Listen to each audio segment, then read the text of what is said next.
Merci vous tous qui êtes là pour l'AG 2022 et je peux vous dire qu'elle se terminera par un pot et par la galette, ce dont nous avions été privés depuis 3 ans. Donc, et si jamais vous devez partir avant, n'hésitez pas à aller voir notre barman qui vous servira un pot et vous offrira une galette. Voilà. Je remercie aussi tous les membres de l'association qui m'aident dans le travail, la gestion d'AVEC. Et puis vous tous amis qui êtes là. Et puis on va passer à la suite. Faut que tu échappes là, Michel.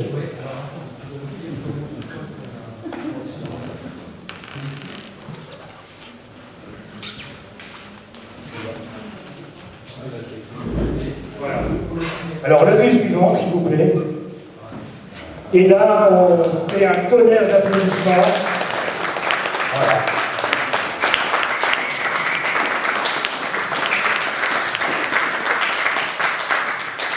J'ai froid dans le dos parce que je me souviens de l'année dernière, il y a 1 an exactement, un jour près, où Willy nous annonçait son départ. Il nous avait prévenu déjà l'année précédente, mais on n'y croyait pas trop. Vous savez, quand un train perd sa locomotive, il ne peut pas avancer. Et là, l'année dernière, on a tellement été sidérés, foudroyés, étonnés, bouleversifiés, que personne n'a pensé à l'applaudir. C'était comme si on perdait, on perd un chef, un père, un modèle.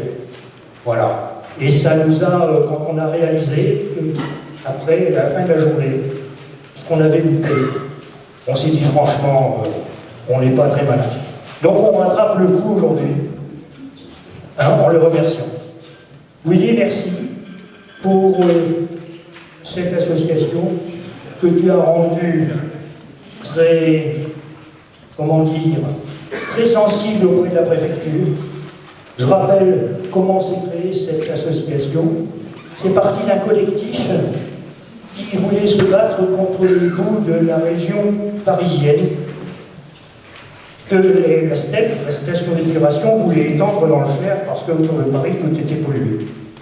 Et puis, on n'était pas d'accord parce qu'on a nos propres boues. Ces boues sont toxiques, polluées. Et c'est là qu'a démarré le combat. Et puis, avec, c'est créé, d'abord c'était autour du RESPA, j'ai bon souvenir, une association de sauvegarde de Saint-Palais et alentours. Et puis, cette association n'avait pas la possibilité d'ester en justice. Donc, avec, c'est créé, un joli mot d'ailleurs, avec, Association de veille environnementale du Cher. Et puis, pendant des semaines et des semaines, chaque semaine, chaque samedi, pendant des années, Willy a été capable de rassembler des centaines de personnes pour lutter contre ces boues.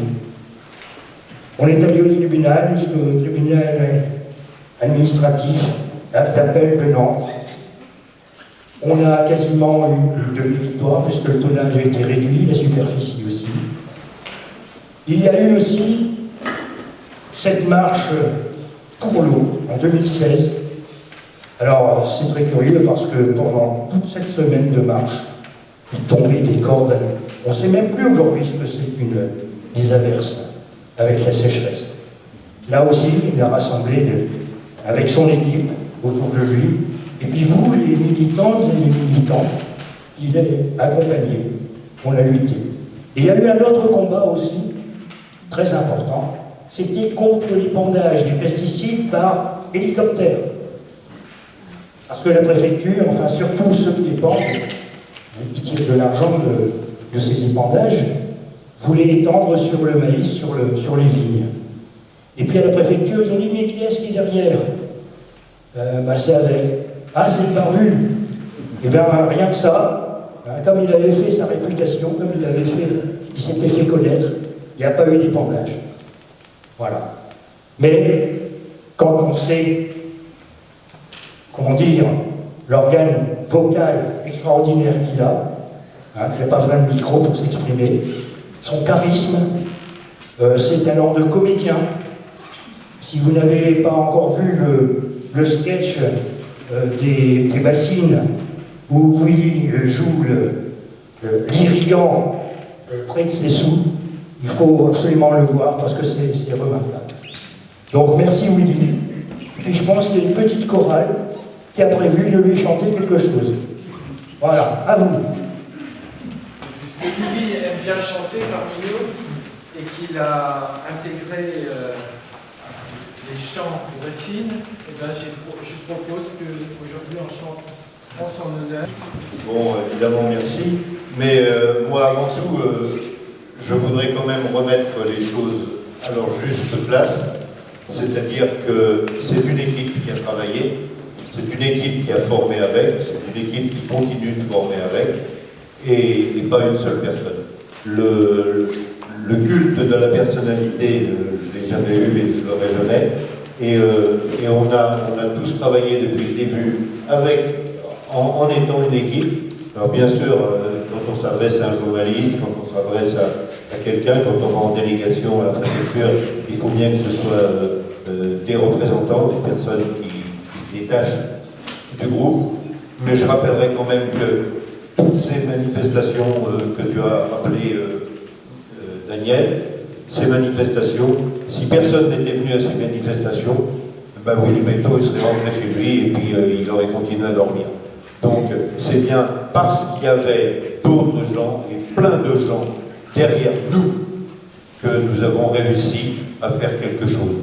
Donc voilà, et ça va continuer comme ça, et puis dans quelques années on dira « Et merci Daniel », et puis après on dira « Et merci Josette », puis après on dira « Et merci Evelyne », etc., etc.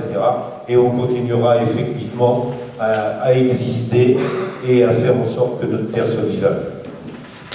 Merci. On va passer donc maintenant à l'AG, si tu veux bien. Voilà.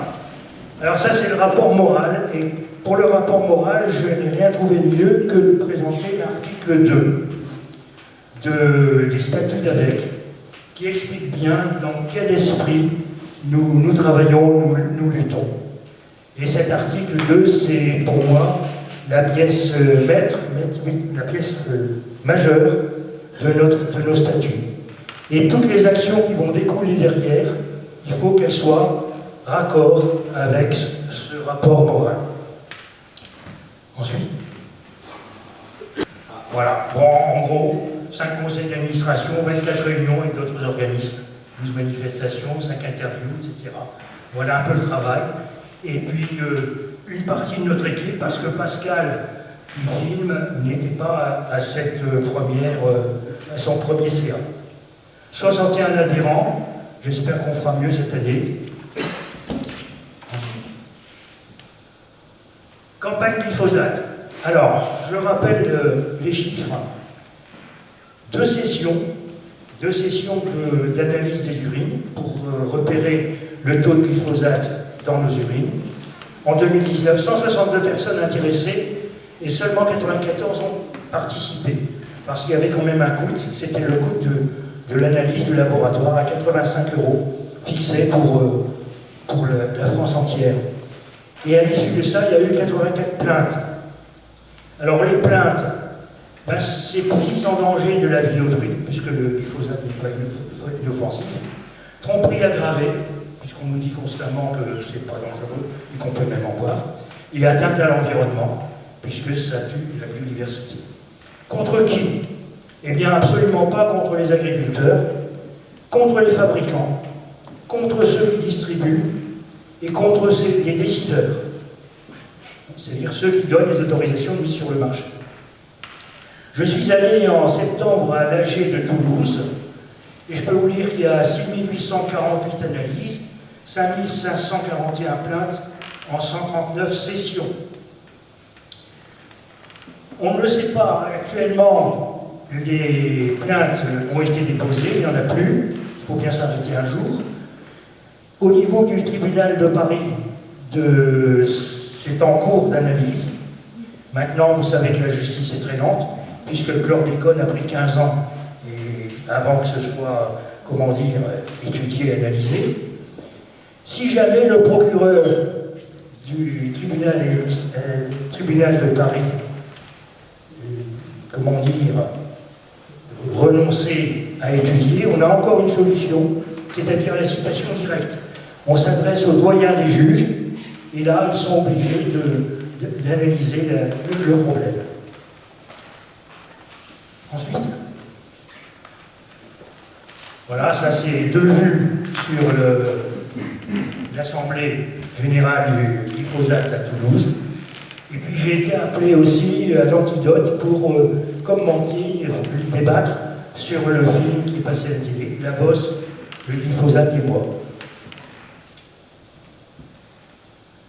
Question pesticides, et dans le cadre de la campagne glyphosate, avec l'aide de cyberacteurs que vous connaissez peut-être,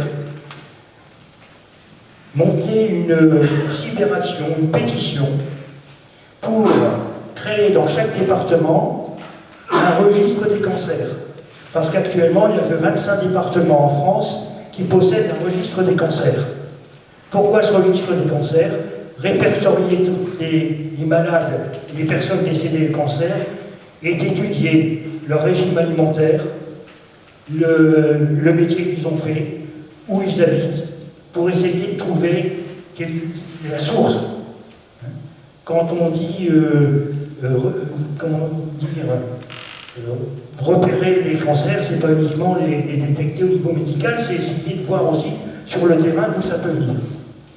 Bon, j'ai été un petit peu déçu parce que cette pétition a été mise 2 années de suite sur Cyberacteurs et on est aujourd'hui qu'à 2641 signatures. Et elle est close depuis le 12 décembre.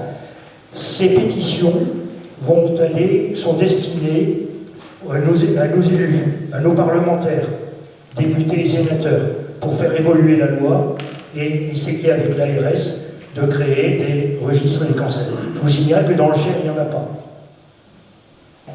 Eh bien, Génération Future fait des recours auprès des préfets et on peut y participer. C'est-à-dire qu'ils nous donnent le modèle de recours et on l'adapte à notre situation dans notre département. Et ça peut être très précieux. Génération Future aussi peut être le relais de nos actions locales. Pour maintenir la pression sur les pisseurs et les pisseuses, j'avais ouvert un bulletin d'information qui s'appelait Campagne Glypho 18. On est arrivé en décembre 2022 au numéro 19. Et puis j'ai pensé que c'était important aussi de parler de ce que faisait l'association. Donc le Glypho 18 se transforme en Avec Info. Voilà, le numéro 20 qui est paru en janvier. Vous avez dû recevoir le 21 récemment. Et pour mars, vous aurez le 22 avec un petit compte rendu de l'AG. Alors on participe à de nombreux collectifs. Le collectif déjà pour le climat, contre les méthaniseurs, contre les installations logistiques, et puis aussi contre, j'en oublie là, mais ça va revenir, parce qu'on va les décliner. Alors ça, ce sont des manifestations d'urgence pour le climat. Il y en a eu 3 l'année dernière, une à Bourges le 12 mars, et une autre le 12 novembre. 12 novembre, c'était très sympa, parce que c'était une chaîne humaine. Et le public a apprécié beaucoup. Quand nous avions nos chants à Avaricom, eh bien, le public a apprécié ce que nous faisions. Et puis il y a eu une autre manifestation autour du lac de Ron. Participation de l'AVEC au collectif Bassine Non Merci, c'est là où je vais te passer la parole, Willy, puisque tu as été moteur dans cette action, tu connais bien.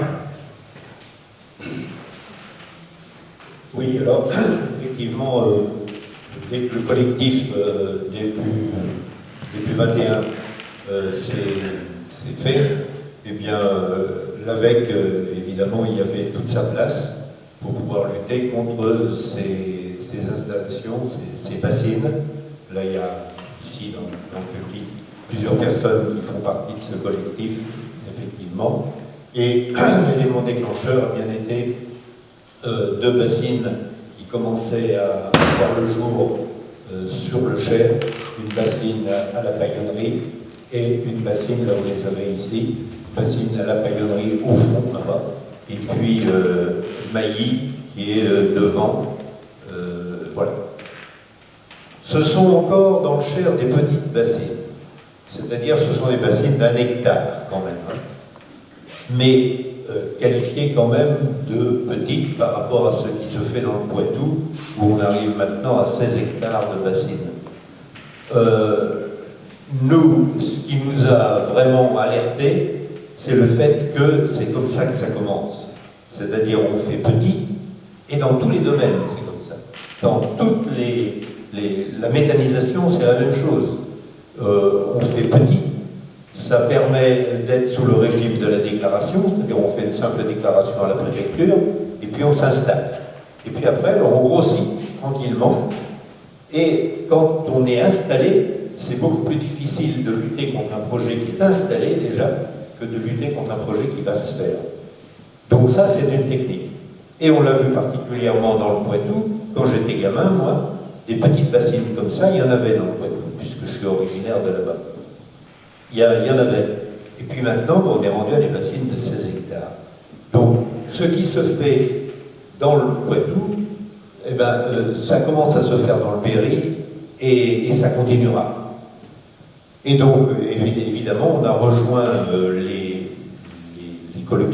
collectifs bassines non merci, qui sont nés dans le Poitou, et nous, on est bassines non merci Berry, ici, et on a rejoint les manifestations, évidemment, qui se sont faites un peu partout, dont la dernière en date dont vous avez entendu parler, c'est la manifestation de Sainte-Soline, le 22 octobre, contre la construction de cette bassine de 16 hectares.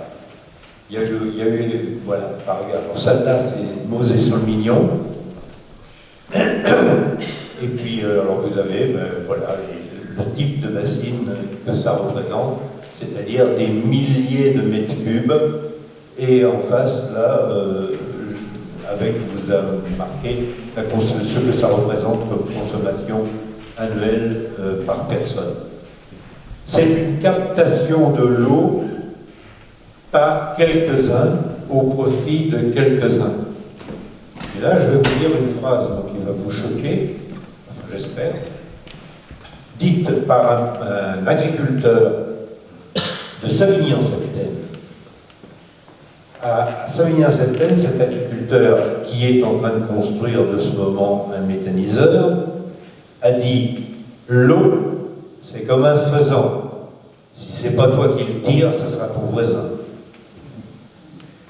Ça représente tout à fait une mentalité, c'est-à-dire j'accapare l'eau, comme j'accapare le faisan. Hein, et c'est ce qui se passe actuellement, puisque simplement 5% des agriculteurs en France ont besoin d'irrigation. 95% des agriculteurs se passent d'irrigation. Mais on nous fait croire que l'irrigation, c'est obligatoire pour pouvoir cultiver des légumes et des produits à manger. Ce qui est tout à fait faux. Toutes ces bassines-là vont servir à alimenter du maïs, qui lui alimente des bovins, qui partent bien souvent à l'exportation, etc., etc. C'est une chaîne d'agro-industrie qui n'a rien à voir avec une agriculture vivrière. En plus, ce sont des gens qui ne respectent pas la réglementation. C'est-à-dire qu'ils foulent aux pieds toutes les mesures environnementales dès qu'ils le peuvent. Ils foulent aux pieds même les propres engagements qu'ils ont pris dans leur déclaration, et on en a eu la preuve justement avec la SEA de Mailly, c'est-à-dire cette petite bassine d'1 hectare que vous avez vu tout à l'heure en photo, et qui normalement n'a pas le droit de remplir sa bassine au-delà du 31 mars. Or, nous, le 12 mai 2022, nous avons constaté par photo, film, en allant sur place, que la bassine était en train de se remplir à grand jet d'eau. Voilà. Nous avons donc interpellé le préfet en lui disant, voilà, c'est pas normal ce qui se passe, expliquez-nous, monsieur le préfet, et puis surtout, dites-nous quelles mesures vous allez prendre. Eh bien, le préfet a ignoré notre lettre, notre première lettre. Puis il a ignoré la seconde lettre, qui lui rappelait. Puis il a ignoré la troisième lettre, qui lui rappelait encore, ne daignant pas absolument nous adresser la parole. Donc, au mois de septembre, on a décidé, un petit comité donc réuni pour étudier la question juridique, on a décidé de déposer un recours auprès du tribunal administratif d'Orléans à cause de ces non-réponses successives et de cette outrepasse que nous avions constatée le 12 mai. Donc là, ici, vous avez une photo de la symbolique au moment où Daniel dépose à la poste de Bourges ce référé.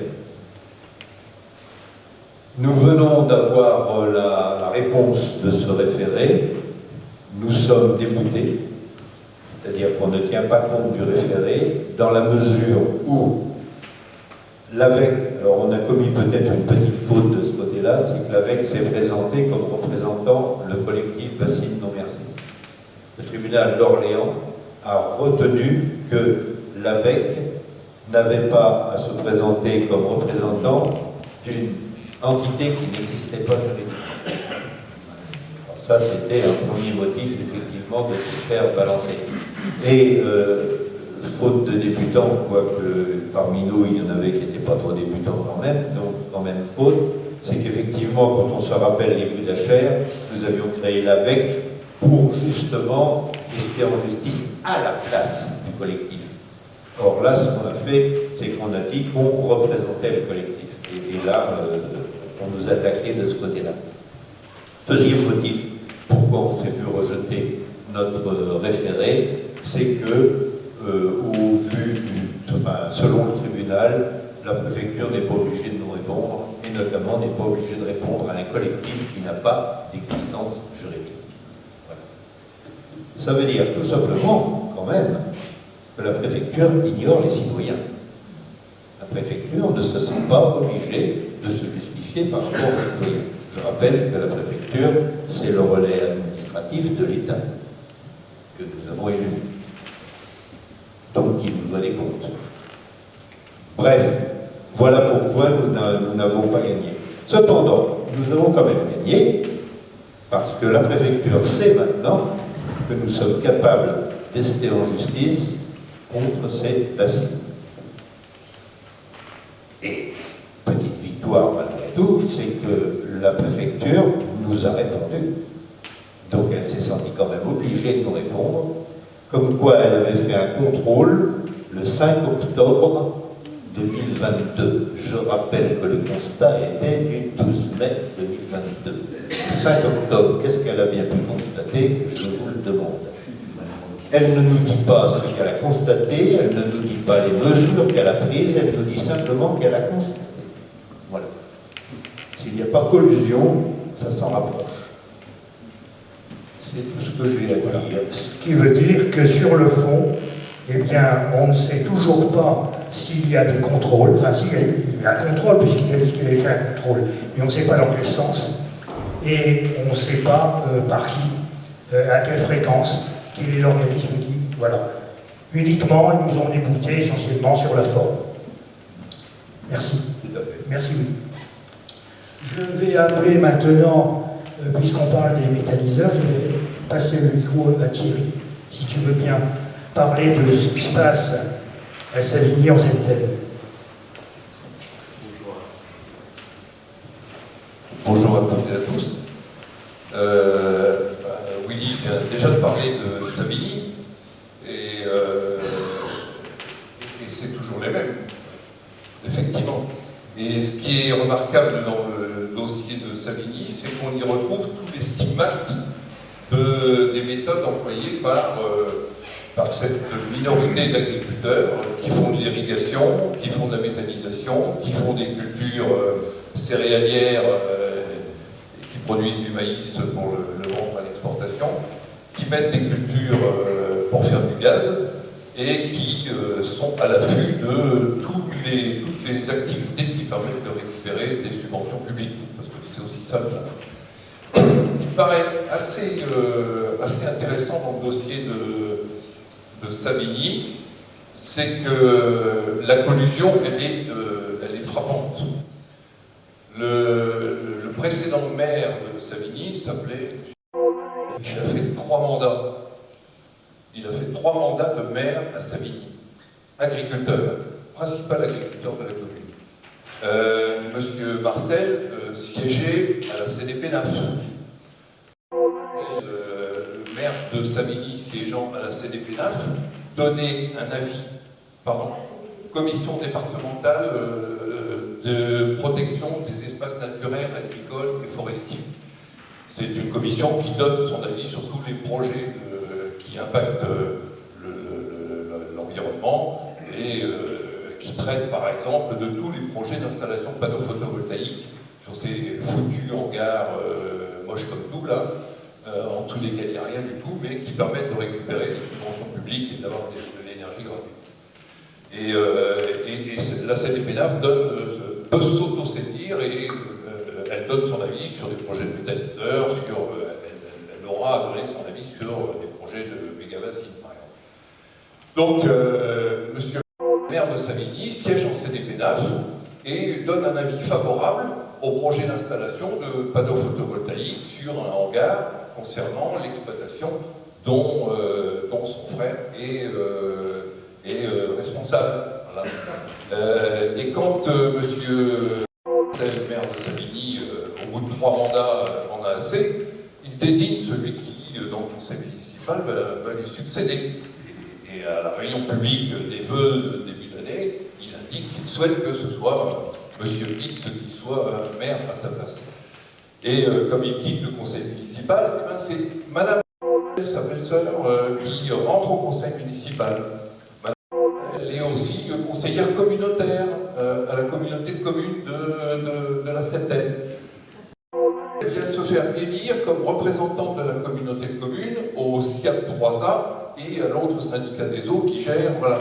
Donc ceux qui pourrissent les nappes phréatiques s'installent dans les conseils de gestion des syndicats intercommunaux qui gèrent les bassins. Et monsieur et madame ont un fils qui s'appelle Louis, qui crée une boîte avec 1000 € de capital social, dans laquelle il a 95% des parts de ces 1000 € de capital social, et monsieur et madame, exploitant de la SCEA agricole, qui a des centaines d'hectares à Savigny et autour, eh bien, ont 5% de ce capital. Voilà. Mais c'est ce qui suffit pour qu'on présente un projet de méthanisation agricole qui va s'installer sur les terres de la SCEA. Voilà. Donc le garçon vient en petit comité, pas au conseil municipal, hein. Il vient en petit comité présenter son projet, dont nous avons récupéré les slides, les transparents. Et le conseil municipal ne traite pas du sujet, n'examine pas le dossier en tant que tel, il ne donne pas d'avis. Et on dépose le permis de construire, le dossier de déclaration en dessous de 30 tonnes par jour, pour être en dessous du seuil qui permet d'avoir simplement un accusé de réception de la préfecture. Et le permis de construire est accordé, évidemment. Alors, le permis de construire il est accordé par les autorités préfectorales, hein, par la TDE, etc., qui examinent. Mais le jour où le fiston vient déposer son dossier de permis de construire à la mairie, eh bien, le jour même, les 2 pages qui nécessitent l'avis du maire sur le projet sont remplies avec un cachet, avis favorable, aucune observation, aucune prescription, je t'envoie ça à la mairie, avis favorable de la mairie de Savigny sur le projet de méthaniseur de Savigny, avec Madame Marcel dans le conseil municipal. Et le permis de construire est accordé, et quand nous sommes alertés, André de son côté, et moi du mien comme représentant de l'association Bien Vivre sur les rives de l'Oron, par un riverain qui habite à 200 mètres, pile.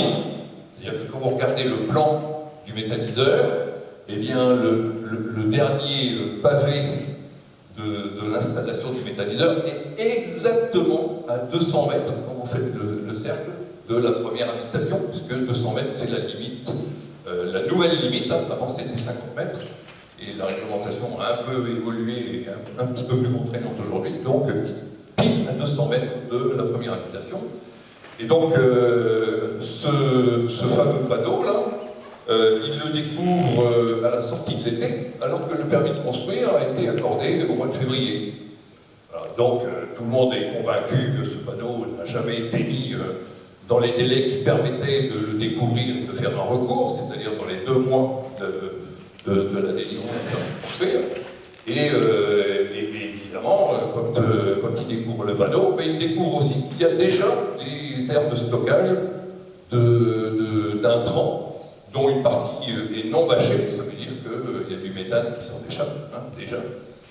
Et donc quand on examine le permis de construire, on découvre que l'installation jouxte la ligne ferroviaire avec le train qui va à Nevers et à Lyon ensuite, qu'il y a une ligne à haute tension dessus, qu'ils construisent, que GRDF va construire une dérivation de plus de 3 km pour pouvoir raccorder le méthaniseur au point d'entrée de gaz qui se situe, comme par hasard, à Moulins-sur-Yèvre, là où Salé de Choux a installé son méga méthaniseur à côté de son installation d'élevage de porc, méthaniseur contre lequel nous avons, en son temps, il y a 3 ans, déposé des observations lors d'une enquête publique, parce que là c'est un gros machin. Et on découvre, en étudiant le dossier, que sur le plan du permis de construire, il y a par exemple une 4e cuve sur laquelle il y a marqué 2e phase. Mais personne ne fait aucune remarque sur le fait qu'il y a une 4e cuve sur le plan, dont on ne sait pas à quoi elle va servir, puisqu'il y a les 3 cuves habituelles pré-digestion, digestion, et puis stockage du digestat, et puis il y a cette 4e cube là. Et donc on sait d'emblée, y compris avec la dimension de la cuve de stockage de digestat, que ce projet, qui est aujourd'hui sous les 30 tonnes par jour, et la 2e phase, c'est une phase d'agrandissement, puisque ce qui est prévu pour stocker le digestat est largement supérieur aux digestats qu'ils vont produire avec leurs 30 tonnes par jour. Et puis on découvre aussi que le plan, alors il n'y a pas de plan d'épandage, simple déclaration, on dit qu'on va épandre les digestats, on dit qu'on va les épandre sur les 319 hectares de la SCEA, sauf que les 319 hectares sur lesquels ils prévoient d'épandre leur digestat, ils ont déjà été indiqués il y a 3 ans dans le dossier du méthaniseur de Moulins-sur-Yèvre comme participant à l'épandage du digestat du méthaniseur de Moulins-sur-Yèvre. Ça choque personne. Ça n'a évidemment pas choqué le maire, puisqu'il a donné son avis favorable le jour même où le dossier a été déposé, donc sans examiner, sans faire aucune remarque, aucune observation. Mais les services préfectoraux qui ont examiné le dossier pour accorder le permis de construire et l'autorisation d'exploiter, ensuite, non, ça ne les a pas choqués non plus. Donc nous avons fait... et alors, dernier élément... Si tu peux conclure, parce qu'on a encore d'autres interventions.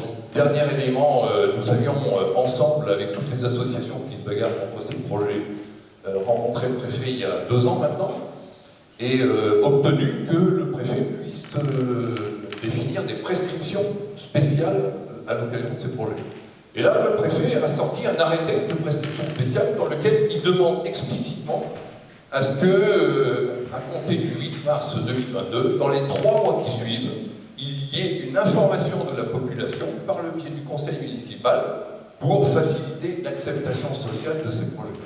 Parce que, jusqu'à ce jour, personne n'a été informé de ce projet de méthanisation. Et un conseil municipal s'est réuni en janvier 2022 avec 3 lignes dans le compte-rendu qui sont, sur lesquelles nous avons évidemment fait des observations, mais à compter du 8 mars, à compter de l'arrêté préfectoral, aucune information de la population, aucune réunion publique, aucune réunion du conseil municipal ne s'est tenue. Voilà. Donc le 23 janvier, nous avons écrit à toutes les autorités, nous avons fait une lettre ouverte aux membres du conseil municipal pour dénoncer toutes ces magouilles, parce qu'il s'agit de ça, et alerter sur toutes les anomalies et incongruités de ce dossier. À ce jour, personne n'a penché, ni la mairie de Savigny, ni la préfecture, ni le péri républicain, ni qui que ce soit. Voilà, donc on est comme d'habitude. Alors, ce qui est étonnant dans cette affaire, c'est que notre président, dans sa simplification administrative, a fait en sorte que des petites unités soient simplement sous le régime de la déclaration, c'est-à-dire sans qu'il y ait d'enquête ICPE. Sauf que, sur la diapo précédente, vous avez vu qu'à feu, le méthaniseur de feu, qui était, je crois, le premier installé dans le Cher, s'agrandit.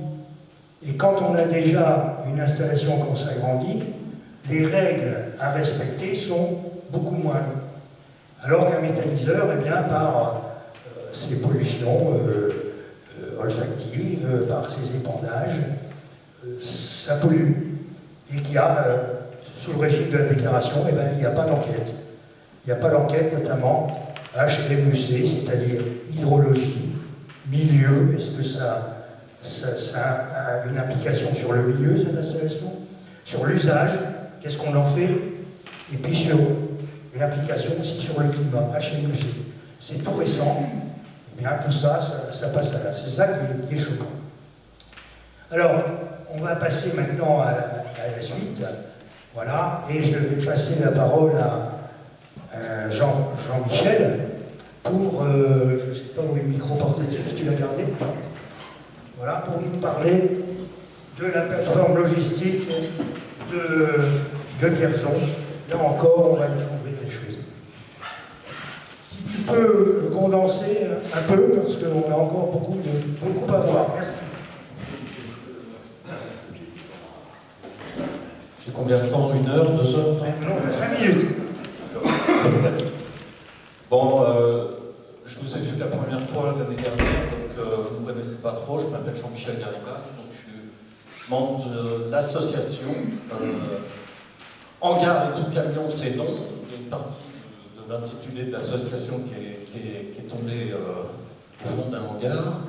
Et voilà, l'axe principal, évidemment, c'est la lutte contre le déploiement de plateformes logistiques à Vierzon, étant entendu que ce bouton, en fait, est révélateur d'une maladie qui atteint l'ensemble du territoire français, de préférence, évidemment, là où c'est plus facile, c'est-à-dire le long des autoroutes et sur les terrains agricoles, avec une exception à Vierzon, où la mairie et la communauté de communes, j'ai nommé M. Dumont et puis M. Sansu, ont fait le choix d'installer sur 15 hectares une plateforme de 90 000 m², 9 hectares, au nord de Vierzon.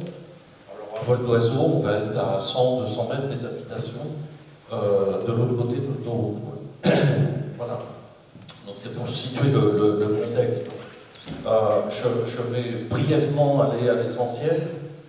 Le projet avance. Malheureusement, on n'a pas la chance d'être comme avec. Vous avez presque 3 fois plus d'adhérents que nous.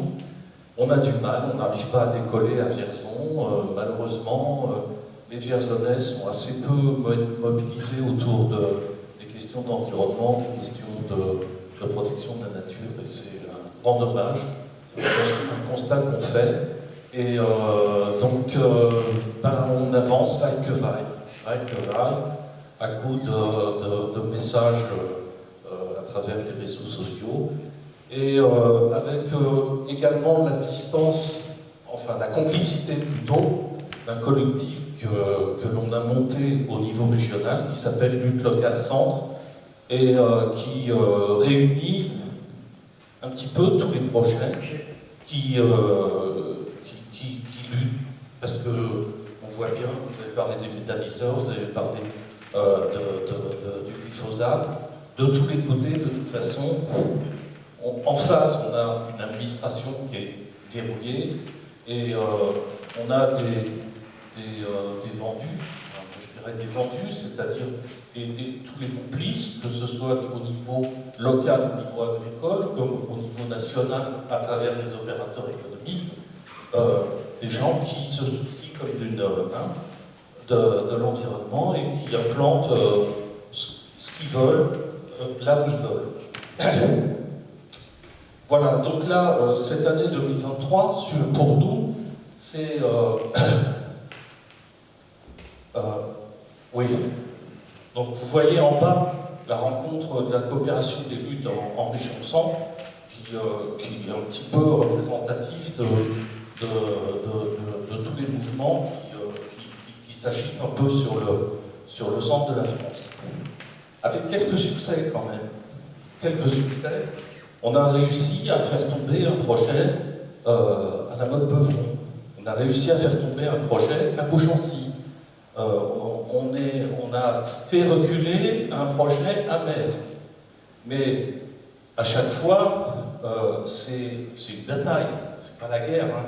C'est une bataille qui est gagnée parce que ces gens-là ont des ressources absolument sans fond. Quoi. Donc, si on arrive à les faire reculer à certains endroits, ils réapparaissent à d'autres endroits.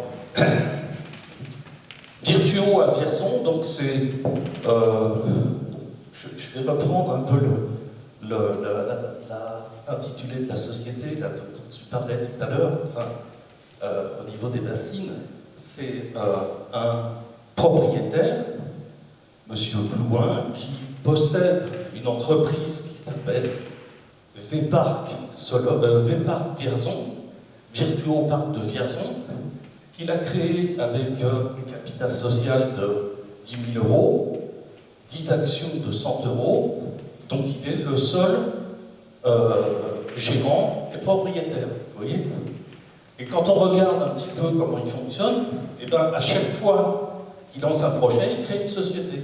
Ça permet d'éparpiller ses responsabilités. Si on a une qui culbute, ben, les autres ne sont pas touchés.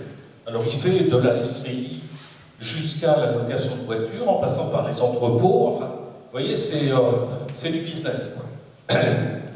Ce qu'il faut dire, je crois, c'est que ces plateformes logistiques, alors qu'on est dans une période où il faut réduire le taux de CO2, ça multiplie les camions sur nos routes, ça artificialise les sols, et en plus, ça crée des emplois précaires.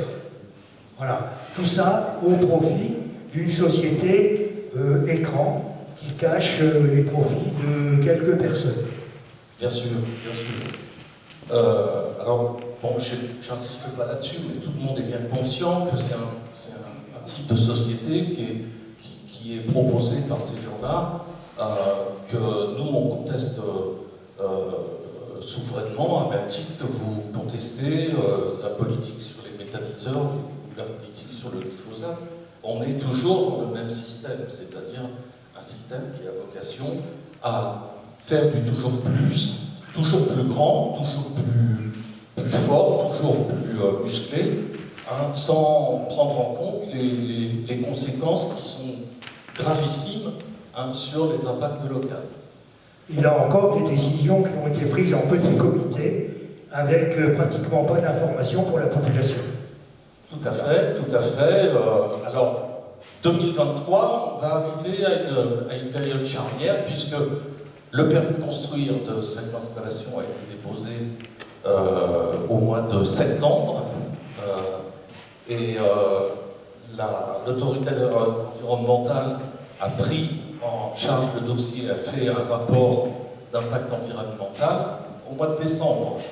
Le tout va être proposé certainement dans le courant du premier semestre pour une enquête publique, cette fois-ci, qui nous montrera où enfin on pourra avoir le dossier réel du machin qui est proposé.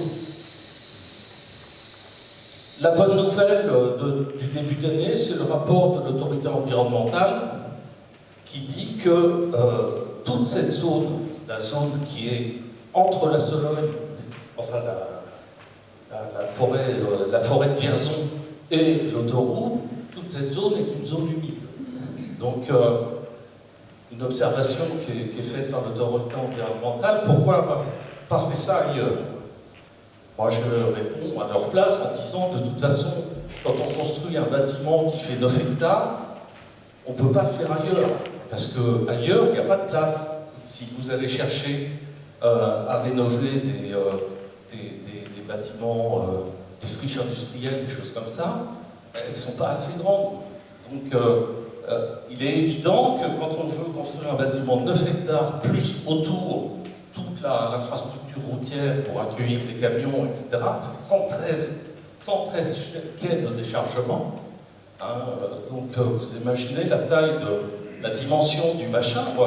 Vous calez ça sur Vierzon, vous enveloppez tout le centre de Vierzon. C'est énorme. Voilà. Donc l'autorité environnementale a sorti des remarques qui sont assez intéressantes, et on va voir ce que l'entreprise répondra sur ces remarques. Voilà, donc à suivre cette année, un point très important, c'est la contribution qu'on pourra faire sur cette enquête. Cette enquête. Merci Jean-Michel, on va suivre ça de tout près. Voilà. Et je vous donne rendez-vous, je fais confiance à Daniel pour faire de la publicité auprès des adhérents d'ADEC, parce que tout le monde est concerné, y compris les gens qui ne sont pas directement habitants de Vierzon, évidemment. Il faut préciser les choses tout de même, c'est la multiplication de ces plateformes. Parce qu'à Bourges, il y a une question et une étude maintenant au-dessus à Orléans, et à Beau-sur-Loire, sortir de ce grand axe frontier là. Pareil, ça veut dire que maintenant chaque municipalité veut sa plateforme. Alors amusez-vous à regarder ce qui existe déjà depuis pas mal de temps. Je m'intéresse justement au fonctionnement de ces plateformes depuis quelques années. Regardez, vous avez, je donne un exemple, vous avez 40 portes, 40 box avec les quais pour charger, décharger. Si vous passez toujours devant les bâtiments, regardez combien de fois les portes sont ouvertes. Sur 40 portes, il y en a 20 qui s'ouvrent. Et sur 20 qui s'ouvrent, alternativement, fonctionnement 10. Ça veut dire que bien souvent, tous ces plateformes sont pour brasser du fric, à double sens, d'abord pour le stockage bien sûr, mais aussi pour brasser du fric, parce qu'ils ont les subventions européennes aussi. Et une grande superficie dedans n'est pas occupée. Alors là, par exemple, je donne le cas justement d'Orléans, de Vierzon et de Bourges. Si tout ça se fait, mais c'est complètement fou. Ça veut dire qu'on bouffe l'argent des contribuables, on mange, on bouffe tout ce qui est environnemental uniquement pour brasser du fric. Le système actuel veut qu'on prenne tout, nos élus prennent tout, l'État prend tous ceux qui peuvent brasser du fric. Alors il y a des systèmes comme ça qui se mettent en place, c'est comme une histoire de mode et tout le monde s'engage dedans. Les éoliennes, les ceci, les cela, les bassines, etc. Mais tout va à la destruction de l'environnement. Merci. J'ai voulu réduire au maximum mon intervention, mais c'est bien d'avoir complété parce que dans nos combats, il faut tout replacer dans un contexte général et non pas s'arrêter que sur un point. Si vous arrêtez sur un point, vous êtes perdant. Et quand vous ouvrez un dossier, il ne faut pas ouvrir un dossier que sur le point justement que faire apparaître. Il faut ouvrir un dossier aussi sur le plan politique. Et je dis politique, vous avez en face de vous des élus, vous avez en face de vous une administration, et bien souvent, tout est hors la loi. Et pour compléter ce que dit Bernard, c'est vrai que quand je vais du côté de l'aéroport, ou quand je vais du côté de la pyramide, là-bas, à l'ancien centre de tri de Bourges, il y a des mini-plateformes logistiques, mais je ne vois jamais personne travailler. Alors peut-être qu'ils travaillent de nuit, j'en sais rien. Mais c'est vrai que c'est avant tout des opérations financières au profit de quelques-uns. On passe au nucléaire maintenant. Je ne pense pas qu'il y ait quelqu'un de l'association dans la salle, mais je peux en parler puisque le 24 février 2022, avec Michel, nous étions à Dampierre pour une séance de travail sur la gestion post-accidentelle d'un accident nucléaire. En gros, il s'agissait de nous expliquer de nous demander si on était d'accord pour gérer une gestion post-accidentelle, c'est-à-dire un accident qui peut arriver comme à Tchernobyl ou à Fukushima, et que finalement, c'est pas si dramatique que ça, et puis qu'il faut qu'on se prenne en charge. Alors il faut savoir que c'était destiné aux populations locales, et puis en fait, je ne sais pas, il y avait peut-être, en faisant large, une centaine de personnes, mais très peu de gens qui, localement, seraient intéressés par ce genre de travail. Il faut savoir aussi que chaque fois qu'on abordait les problèmes du nucléaire qui ne concernaient pas la gestion post-accidentelle, ça n'a rien à voir. Circuler, il n'y a rien à voir. Voilà. Situation à la centrale de Belleville, il faut savoir que les 2 réacteurs vont être arrêtés pratiquement la moitié de l'année, parce que, comme dans beaucoup de réacteurs, vous avez dû en entendre parler, il y a des effets de corrosion sur des tuyauteries qui sont essentielles en cas d'accident. Donc il y a un réacteur qui va être arrêté là bientôt, et puis un autre à partir de juin. Je voudrais faire la publicité aussi pour un film qui a été fait par l'association SDN nationale, Notre Terre mourra proprement, pour rappeler tous les combats depuis le début contre l'installation du nucléaire en France. Des combats qu'on a un peu oubliés aujourd'hui et qui étaient parfois virulents.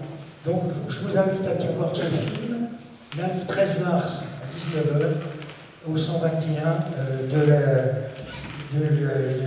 l'avenue de l'Industrie, la salle de la Biocop. Voilà.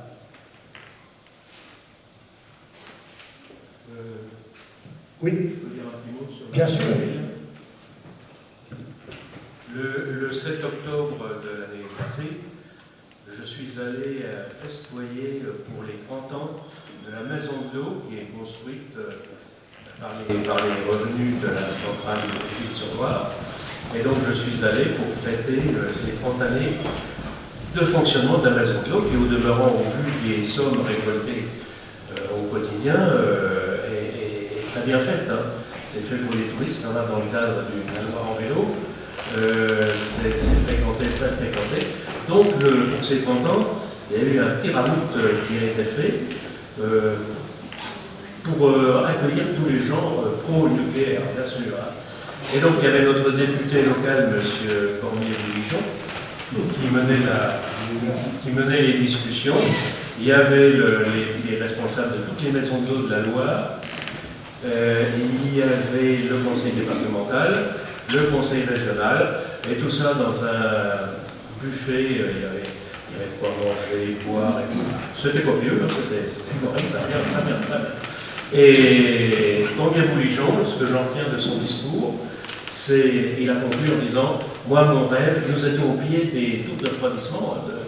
J'ai des photos, il y a des doubles refroidissements. Et donc, il a dit « Moi, mon rêve, c'est de voir la Loire jusqu'à l'Atlantique, bordée de centrales nucléaires. » Voilà. Ce qui est d'une inconscience folle, parce que vous savez que la Loire, ça sèche, et que, si vous voulez me faire passer là, c'est bon. La Loire, il suffit de passer sur les ponts de la Loire pour s'apercevoir qu'il y a de moins en moins d'eau, et que, effectivement, parfois on est obligé d'arrêter des réacteurs l'été parce qu'il n'y a plus assez d'eau pour les refroidir. Et là, je viens d'avoir un article sur la centrale de Golfech, où ils ont rejeté de l'eau à 30 degrés cet été, au lieu de 24 limités, parce que, à cause de la température. Donc c'est vraiment de la part d'un élu inconscient de dire la multiplication. C'est pareil pour le climat.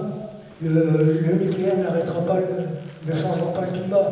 On dit que ça ne produit pas de CO2. Bon, déjà, ça ne produit pas de CO2 en fonctionnement. Mais dans les études, on n'a jamais trouvé une étude complète qui puisse nous dire, de l'extraction de l'uranium jusqu'à la production d'électricité, la totalité de CO2 qui a été faite. Voilà. Et le démantèlement. Alors, effectivement, une centrale nucléaire consomme moins de CO2 que les autres productions d'électricité. Mais en France, c'est le slogan, mais il faudrait aussi considérer sur la planète, parce que le climat, ça concerne toute la planète. Et c'est des milliers de réacteurs qu'il faudrait construire. Alors, j'ouvre une parenthèse parce que j'interviens le 15 à l'Antidote. Peut-on se passer du nucléaire? Alors déjà, comme c'est posé comme ça, hein, effectivement, et je vais expliquer pourquoi ça ne sauvera pas le climat. Hein, et puis effectivement, que peut-être qu'il y a autre chose pour faire de l'électricité. Donc à 20h, mercredi 15, à l'Antidote de Bourges. J'ai participé aussi à des... financement aussi par le livret A. Le financement des réacteurs par le livret A. D'accord. Pour les nouvelles constructions, maintenant, prévues, voilà. Voilà. Le PR2, parce que vous savez que le PR1, de toute façon, c'est un fiasco complet. Par contre, le PR2, si on essaie de savoir qu'est-ce qui a changé par rapport à le PR1, on en sait très peu. Sauf qu'on réduit le domaine de la sécurité. Donc c'est pas une bonne nouvelle. C'est très important ce que vient de dire Michel. Le livret A, qui normalement finançait des logements, va maintenant financer des centrales nucléaires. Daniel, Oui. est-ce que je voudrais revenir sur la phrase que tu as dit que la rénovation doit se prendre en charge dans les zones à risque. Oui. Il y a quand même une drôle de dérive qui se passe au niveau de l'administration.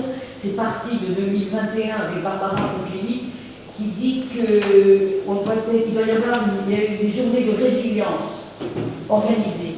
Et le bilan de ça, c'est qu'ils ont fait fêter le premier anniversaire en décembre 22 et les gens qui vivent près des ICPE, des installations classées pour l'environnement, Céveso ou autres, doivent apprendre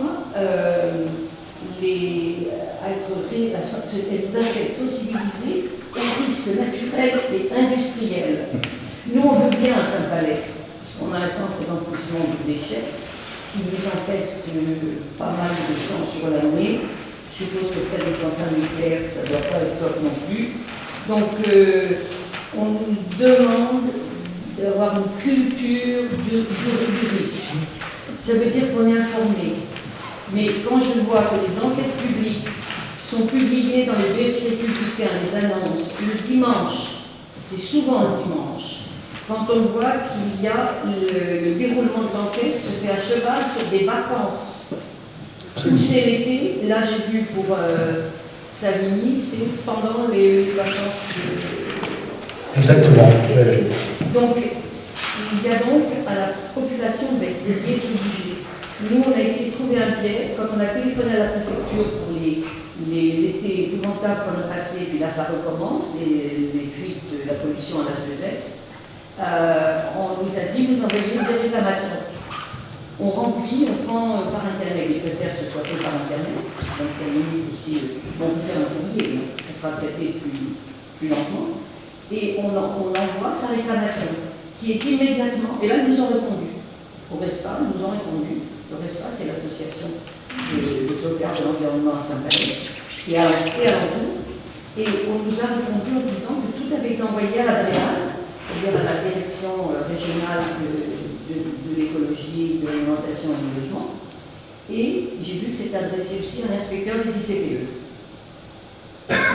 Nous, ce qu'on demande, et Madame le maire peut vous le confirmer, on demande à la population, aux gens, d'envoyer autant que faire se peut des réclamations. Bon, certains sont réticents. Ils ont peur parce que ça peut être anonyme, donc ça peut être fait par un courrier, ils ont des choses anonymes, mais c'est fou de présenter quelque chose comme ça, anonyme, les gens qui veulent ça. Mais moi je suis contre cette idée de résilience, parce que ça veut dire qu'on nous demande d'accepter n'importe quoi. Nous, on a mal à la tête depuis hier avec l'H2S. Ça, c'est une culture qui s'est développée déjà après Tchernobyl. Je n'ai plus le nom du rapport qui explique qu'il faut que la population occidentale s'habitue au risque, s'adapte au risque. Voilà. On peut passer. Bon, l'eau, c'est un sujet aussi important.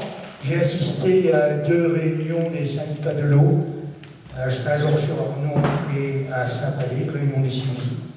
Alors, on est allé aussi à Vierzon, rencontre sur la biodiversité. Le thème, c'était surtout l'eau. Et puis les rencontres de l'eau en Loire-Bretagne. Voilà, c'était le même jour, en fait. Ensuite, captage du Porche, toujours sur l'eau. Voilà.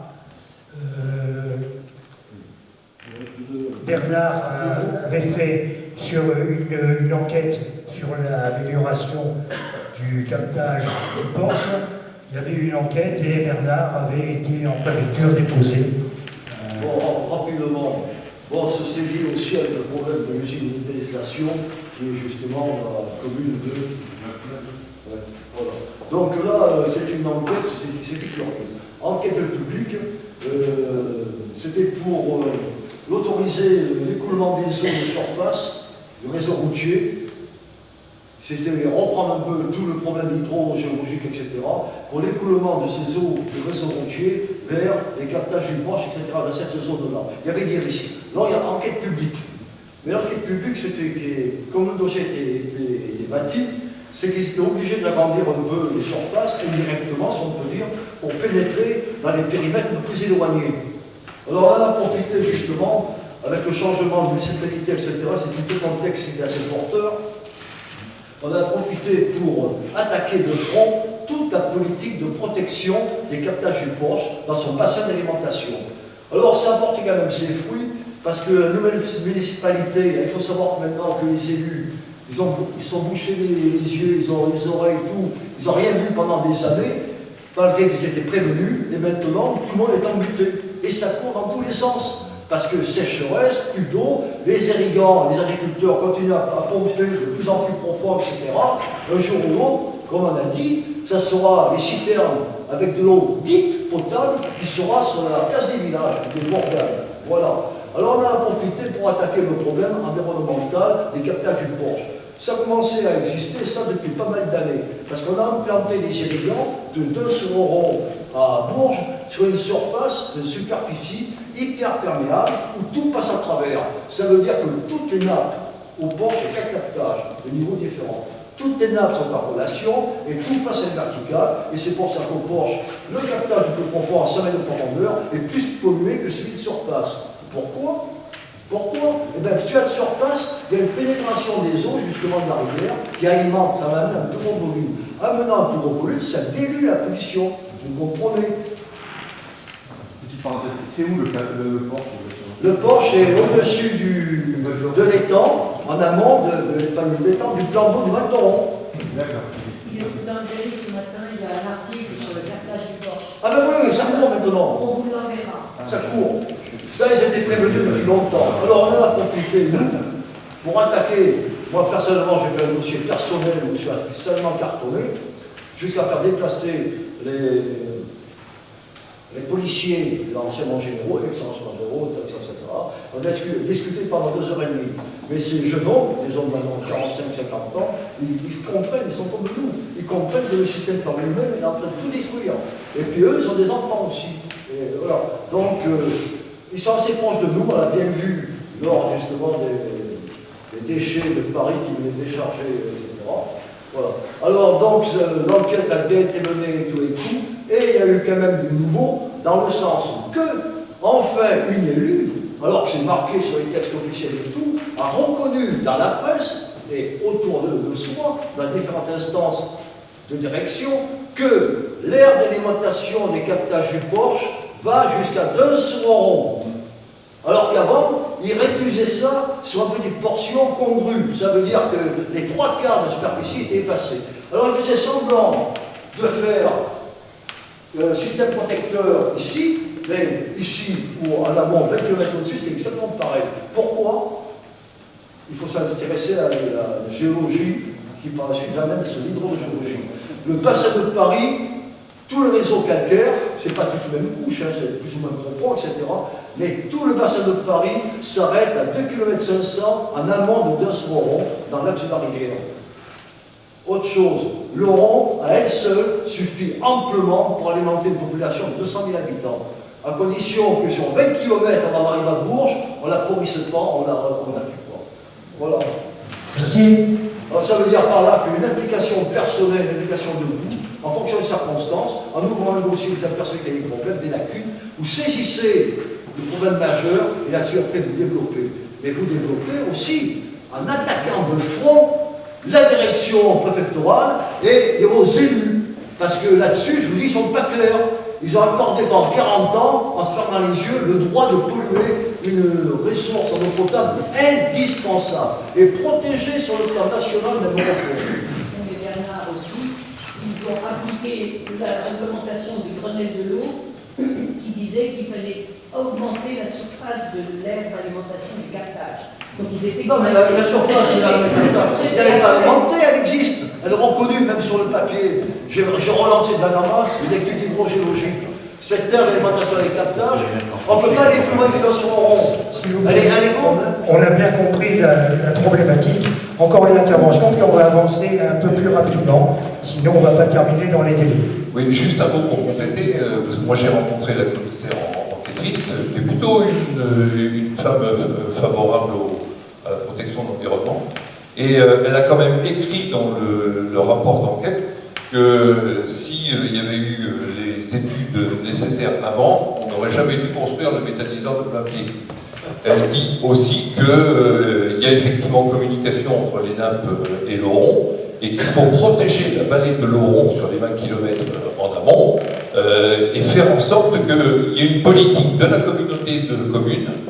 Et moi je rencontre Irène Félix lundi sur ce sujet, pour faire en sorte que les parcelles qui sont encore cultivées ne le soient plus à l'avenir. Et donc il y a des outils de politique publique qui permettent de faire ça et qui permettent de l'étudier. Dernier point, dans le dossier, il est reconnu, avec les chiffres, que le taux de nitrate dans les zones de captage du Porche a réaugmenté depuis 2019.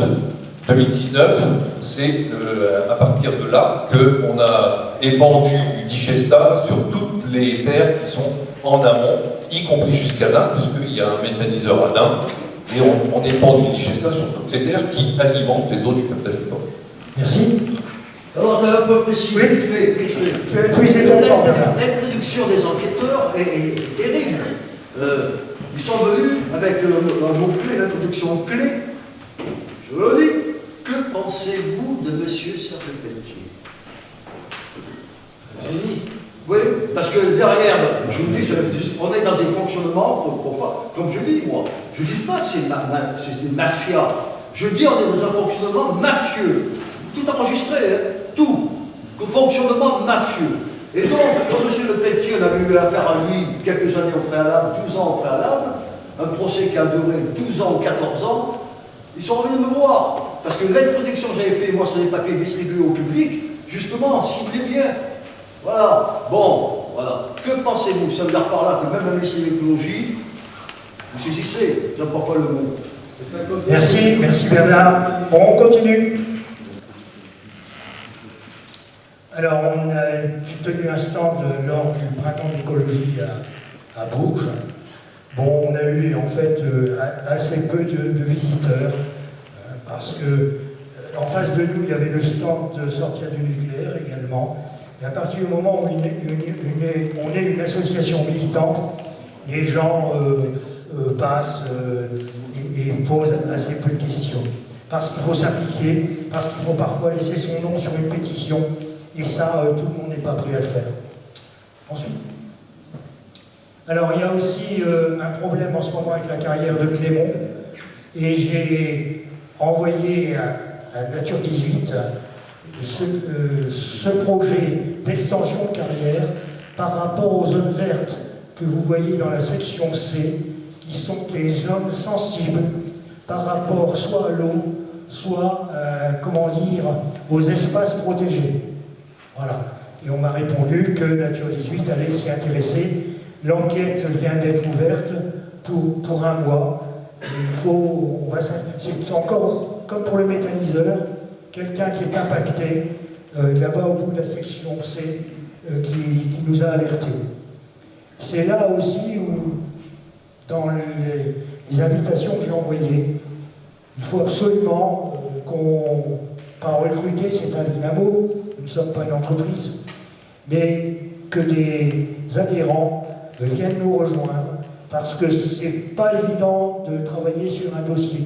On y passe énormément de temps, et les dossiers, comme vous l'avez pu voir, se multiplient.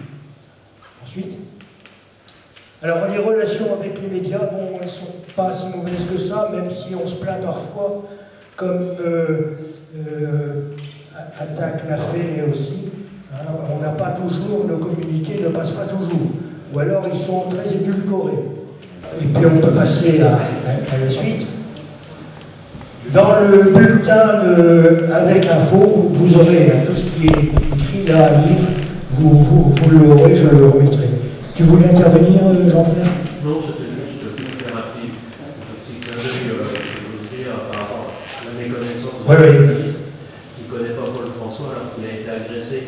Exactement. À la frontière gravement. Exactement, puis il y a eu 12 ans de procès quand même. Son boulot de journaliste. Voilà. Exactement. Bon, là, j'ai mis un petit peu nos sources d'information. Hein, c'est à partir de ces sources d'information, la liste n'est pas exhaustive, que je peux alimenter le Glypho 18 ou avec info. Ensuite, voilà, ça c'est le site. Alors merci à Michel. Michel, c'est l'opérateur qui est à la table, qui gère le site. Et c'est un boulot énorme. Alors là, on passe au gros morceau. Hein, c'est le rapport financier 2022. Alors déjà, on a décidé qu'il n'y aurait plus de caisse, plus d'argent en espèces. Il restait 283,83 et on le glisse immédiatement dans les entrées. Quand on est allé à la banque déposer vos adhésions l'année dernière, eh bien on a mis le liquide avec. Une autre explication. Alors, la comptabilité, on va la faire sur année civile, du 1er janvier au 31 décembre, de manière à ce qu'on ait les relevés bancaires pour pouvoir vérifier ce que l'on met sur ce tableau. 61 adhésions 2022 à 10 euros, 1010. L'adhésion est à 10 euros, mais beaucoup d'entre vous donnent plus. Et il faut qu'on le signale. Alors, comme l'adhésion est à 10 euros, eh bien, 61 une adhésion, ça fait 610. Et le reste, c'est considéré comme don. Si vous donnez 20 euros, il y a 10 pour l'adhésion et 10 qu'on considère comme des dons. Ensuite, il y a eu une subvention de 45 euros de Madame Chabela, voilà, merci beaucoup. Je l'ai aperçu en faisant la comptabilité. J'espère qu'à ce moment-là, quelqu'un vous a remercié. J'ai découvert en faisant les comptes. Merci beaucoup. Ce qui fait un total de 1365,83 récoltés en 2022 avec le reliquat, effectivement. En sortie, on n'a pas été très gourmand. Nouvelle banderole que vous avez pu voir à l'extérieur, 52,32. Frais de bureau, encre, papier. Ensuite, les adhésions, comme je vous l'avais dit tout à l'heure dans le déroulé, adhésion à Génération Future. On a toujours une très forte, comment dire, adhésion avec le monde agricole.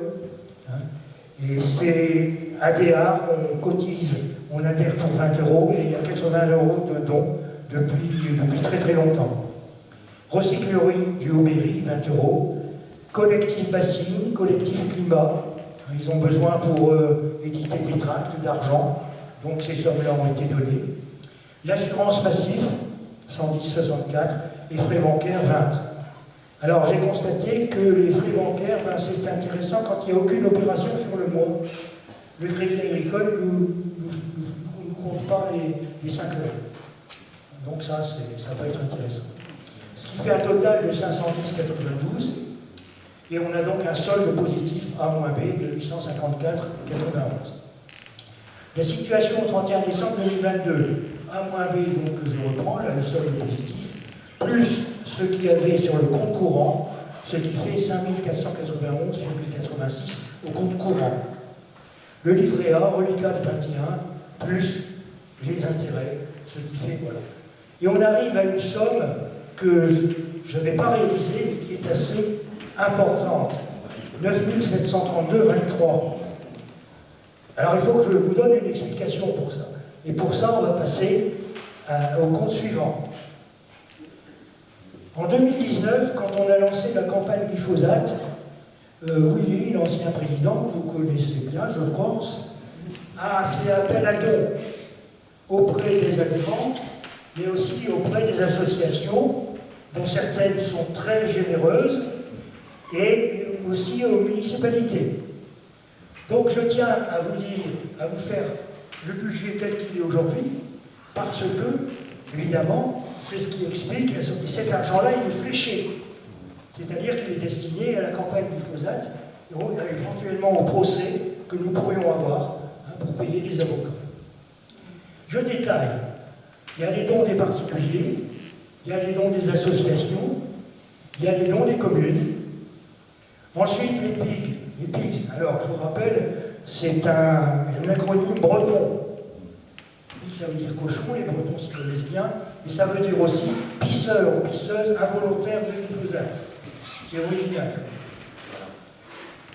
Ben, ils ont participé à 85 € chacun pour payer les laboratoires, le laboratoire. Les enfants, le conseil d'administration de l'époque d'AVEC avait décidé, ben, les enfants, ils paieront pratiquement à moitié, ce qui nous a permis quand même d'avoir 9 enfants dans les analyses, 450. Provision d'avocats. Alors les provisions, si un pisseur de glyphosate, un volontaire de glyphosate voulait aller en justice, porter plainte, il devait payer en plus 50 €. Et avec, dans sa grande générosité, a dit, ben, ces 50 €, on les prend en compte. Voilà. Donc ce qui fait 84 plaignants à 50 €, 4 200. Voilà, vous avez un total donc important de 15 480. Sauf que, eh ben, avec la campagne, on a eu des sorties. Il y a eu une première facture d'huissier, puisqu'il y a eu 2 sessions, une deuxième facture, les frais de labo, 2 analyses, donc 2 factures également, les frais de tirage, les tracts de campagne, et puis une première provision d'avocat quand on a envoyé l'ensemble des dossiers pour enregistrer au cabinet Dumrel de Montélimar, c'est eux qui portent la campagne glyphosate. On a donc 10 459 et des poussières en sortie. La différence fait un solde positif, ce qui explique maintenant un peu mieux comment on arrive au total de 9 732,23. La part qui revient avec 4 712,04 et campagne glyphosate 5 020,19. S'il n'y avait pas de procès et si on n'avait plus rien à payer pour la campagne glyphosate, il est certain que ces 5 000 et quelques reviendraient dans la caisse d'AVEC. Voilà. On va essayer de... Là, cette année, c'était une année nouvelle avec un jeune président. Et... Enfin, oui, si je veux dire, parce que bon, l'autre est parti.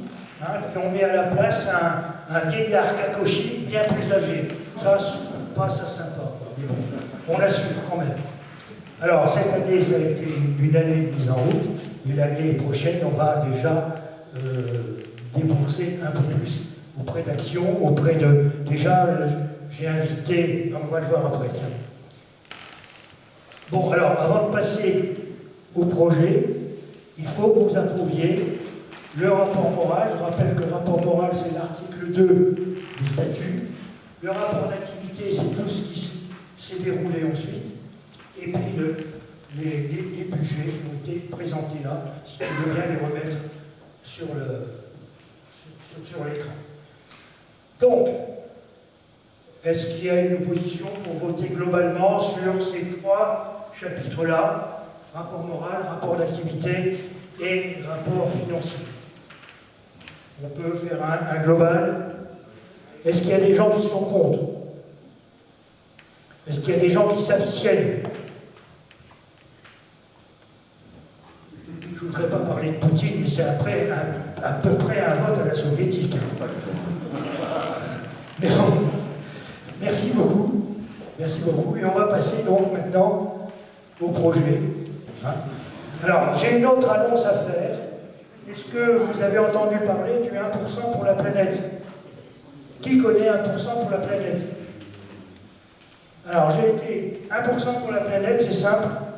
C'est la possibilité pour une entreprise de donner 1% de son chiffre d'affaires au profit d'une association environnementale. J'ai regardé, le monsieur qui m'a proposé ça n'est pas là. Bon, c'est une petite entreprise. Il m'a dit ça sera autour de 120 euros. Mais il dit, si tu es d'accord, je peux faire bénéficier avec de ce 1% pour la planète. Et il n'y a franchement pas de contrainte, hein, simplement expliquer ce que l'on fait et rester dans l'esprit de notre article 2. Voilà. Comment? Oui, oui. Voilà. Alors, voici l'équipe actuelle. Je dois excuser la présence de Marie-Thérèse Petit, secrétaire et trésorière, qui a été retenue pour des obligations familiales. Donc, voilà l'équipe. Alors, je pense que tout le monde connaît, mais on peut peut-être se représenter. Bernard, si tu veux bien te lever. Voilà, on veut te voir simplement. Voilà, on l'applaudit, ça va le respect. Joël. Pascal à la caméra. Michel à l'ordinateur. Jean-Pierre, à qui j'ai demandé de regagner le bar pour réchauffer les petites friandises et puis mettre les tonneaux en perse. Et puis le bal dernier, c'est moi. Voilà. Alors j'ai fait appel à candidat. Oui, oui, on peut.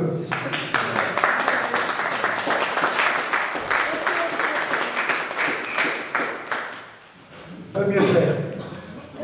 Est-ce qu'il y a des candidats dans la salle pour venir nous rejoindre au CA? C'est marrant, quand on veut obtenir le silence dans une foule, c'est très compliqué. Et c'est simple, il suffit de poser une question. Et c'est sûr qu'on a le silence. Eh bien, on va renouveler avec cette même équipe. Voilà, encore au moins une année. Moi, je me sens lié par rapport à la campagne glyphosate. J'étais le coordinateur technique, donc jusqu'au jour du procès, je suis lié avec ça. C'est pour ça aussi que je suis rentré au CA. Je ne savais pas que j'allais avoir cette pile sur le dos, mais merci Willy. Maintenant que j'ai fait mes premiers tours de roue, ça va aller mieux. On passe à la suite, Michel.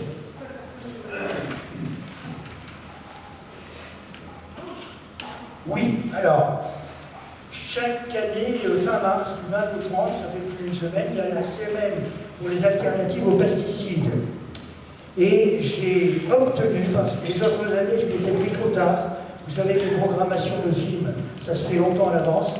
Et cette année, j'ai obtenu que sur les 4 cinémas du Cher, il y en ait un qui veut bien accepter de projeter La vie est dans le pré. Ça se passera le 30 mars au cinéma Le Rio, à 20h30. La vie est dans le pré, c'est un documentaire d'Éric Guéret qui avait fait aussi La mort dans le pré, pour expliquer les dégâts des pesticides chez les agriculteurs. Là, c'est La vie dans le pré. Et c'est l'histoire de Paul François, le tombeur de Monsanto, qui reconvertit ses 250 hectares de conventionnel en bio. Et c'est un film remarquable, aussi émouvant parce qu'il parle de son combat contre Monsanto, il parle de la mort de son épouse, qui qui a beaucoup trinqué avec ses procès, la mort de son épouse qui a vu le démarrage de la mise en culture bio, mais qui est morte avant la récolte. Donc elle n'a pas pu voir que c'était possible. Je vais m'efforcer d'inviter tout le banc et l'arrière-banc du monde paysan, à la fois les paysans, les exploitants agricoles, pour voir ce film. Voilà. Par rapport à l'agression dont a été victime Claude François cette semaine, est-ce qu'il ne serait pas possible de faire un communiqué de presse de la part d'Alex pour le soutenir dans la presse? C'est une bonne idée, ça. Tu peux le redire bien au micro. Par rapport à l'agression dont a été victime. Non, mais vous parlez d'un écho, si on fait pour. Oui, par rapport à l'agression dont a été victime Claude François cette semaine, est-ce qu'il ne serait pas possible de faire un communiqué de presse de soutien par rapport à cette agression? En faisant cette publicité. Je suis tout à fait d'accord. Absolument. On va s'en occuper. Oui. Alors, j'ai l'idée, bien sûr, il habite Bernac, j'ai l'idée de l'inviter, mais je pense qu'avec le coup qu'il a pris sur la tête, c'est-à-dire la faible indemnité que Bayer lui concède après 12 ans de procès, 11 000 €, il a pris un coup sur la tête. Le 30 mars, c'est aussi le début des semailles, et puis cette agression encore, mais je lui ai envoyé un courrier pour éventuellement assister au débat. Sinon, j'ai encore une ressource, c'est Éric Duguerré. Et puis sinon, ben, je le ferai. Hein, j'en connais suffisamment pour débattre sur ce film que j'ai déjà vu plusieurs fois. Aussi, oui, très juste. Très juste. Je peux aussi appeler, comment? Il est décédé. Oui, Jean-Marie Lézion est décédé. L'un des deux agriculteurs du Cher qui adhère à Phytovictime, hein, l'un des deux, Jean-Marie Lézion, est décédé. Voilà, je vous invite à venir. Il faut qu'on fasse Salcon au Rio. Pascal? On pourrait peut-être aussi inviter Hugues Dubois, le maire d'An-Nord, qui était à la retraite maintenant, mais qui était directeur du département recherche chez Bayer propre à Lyon. Oui. Ah oui. Oui, non, enfin, ça relancerait encore le procès, je crois qu'on en a assez. Les projets de l'AVEC pour 2023, suivi du dossier PIG, les registres des cancers, suivi et attente du procès intenté par campagne glyphosate sur les pesticides, constitution d'un réseau interassociatif de lutte contre les pesticides. On adhère déjà à moi j'adhère personnellement à l'association des victimes de l'Ouest, des pesticides victimes de l'Ouest, une association de 360 personnes qui fait un boulot monstre. À côté, nous sommes un nain. Publication régulière du bulletin avec info, projection des films La vie dans le pré, je viens d'en parler, reprise et suivi du plan d'épandage des boules à chair 2023. L'année dernière, en 2022, j'ai loupé parce que ce n'était pas dans mes habitudes. C'est Willy qui faisait ça, il va me piloter pour continuer. Poursuite des actions au sein des collectifs, Urgence Unie pour le climat, Bassine Non Merci Berry, méthanisation, plateforme logistique de Vierzon, etc. La méthanisation, c'est l'ABRA, l'association de Thierry. Suivi du référé intenté au TVF, ça y est, c'est terminé. Tenue de conférence à l'Antidate, peut-on se passer du nucléaire? Projection à Bourges, film La Terre mourra proprement, le 13 mars avec le COP. Projet de conférence sur la méthanisation. Voilà. Ensuite, alors là, la cerise sur le gâteau, c'est très bientôt, c'est le 17, je crois que c'est vendredi prochain, au Muséum d'Histoire Naturelle, Julien Le Marais et la Libellule. Julien Leguet est le grand animateur des luttes anti-bassines en Vendée, dans le Poitou. Et il sera là ce soir, oui. Il sera là ce soir pour débattre. Ce soir-là, il y a 120 places à l'amphithéâtre, il faut que ce soit complet. À ce sujet, je voudrais dire que là où ils ont passé ce film, il y a eu des incidents. Il y a une séance notamment qui a été perturbée parce que des pro-bassines sont venus avec un raton laveur, des souris, un ragondin, et on rentrait ça dans la salle de cinéma. Là, je ne pense pas que ça puisse arriver à Bourges, mais il faudra qu'on s'en inquiète et qu'on en parle mardi, parce que le muséum est particulier. Il y a l'auditorium, mais il y a le muséum qui reste ouvert le soir parce qu'on a accès aux toilettes. Il ne faudrait pas que des imbéciles viennent nous mettre des animaux comme ça dans le muséum. Une salle de cinéma, c'est assez fermé. Là, si des animaux sont lâchés dans le muséum, ça peut craindre. Questions diverses. Je pense qu'il y en a eu au cours de la soirée, au cours de l'AG, hein, et il y en a peut-être encore d'autres. Et puis enfin, voilà, merci de votre attention.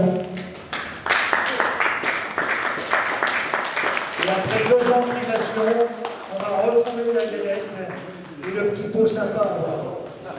Merci à vous. Et pensez à faire de la publicité pour récolter davantage encore d'adhésion. Oui, c'est le moment pour Willy, vous ne saurez pas. Alors, oui, voilà, je vais chercher le tableau là-bas. Oui, ah oui, bien sûr. Oui, mais pour l'instant, c'est tout vide alors. Et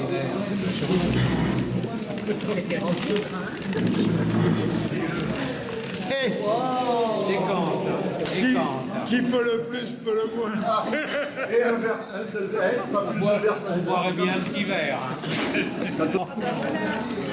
Ah, bah écoute.